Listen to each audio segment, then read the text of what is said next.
যারা ফজরে এখনো অনিয়মিত তারা একটু মনোযোগ সহকারে পুরো ভিডিওটি দেখবেন।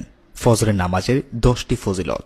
এক নবী মুহাম্মদ সাল্লাল্লাহু আলাইহি সাল্লাম বলেছেন, মুনাফিকদের জন্য ফজর ও ঈশার নামাজের অপেক্ষা অধিক ভারী নামাজ আর নেই।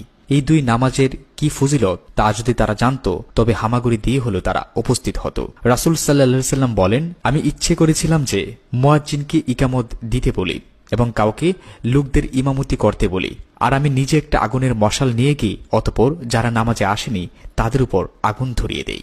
দুই, রাসূল সাল্লাল্লাহু আলাইহি সাল্লাম বলেন, যে ব্যক্তি ফজরের নামাজ আদায় করে সে ব্যক্তি ওই দিন আল্লাহর জিম্মায় চলে যায়, অর্থাৎ স্বয়ং আল্লাহ তাআলা ওই ব্যক্তির দায়িত্ব নেন। 3, রাসূল সাল্লাল্লাহু আলাইহি সাল্লাম বলেছেন, যে ব্যক্তি ফজরের নামাজ আদায় করবে আল্লাহর ফেরেশতাগণ আল্লাহর কাছে ওই ব্যক্তিকে ভালো মানুষ হিসাবে সাক্ষী দেবে। 4, রাসূল সাল্লাল্লাহু আলাইহি সাল্লাম বলেছেন, যে ব্যক্তি ফজর নামাজ জামাতের সাথে আদায় করে আল্লাহ তাআলা তার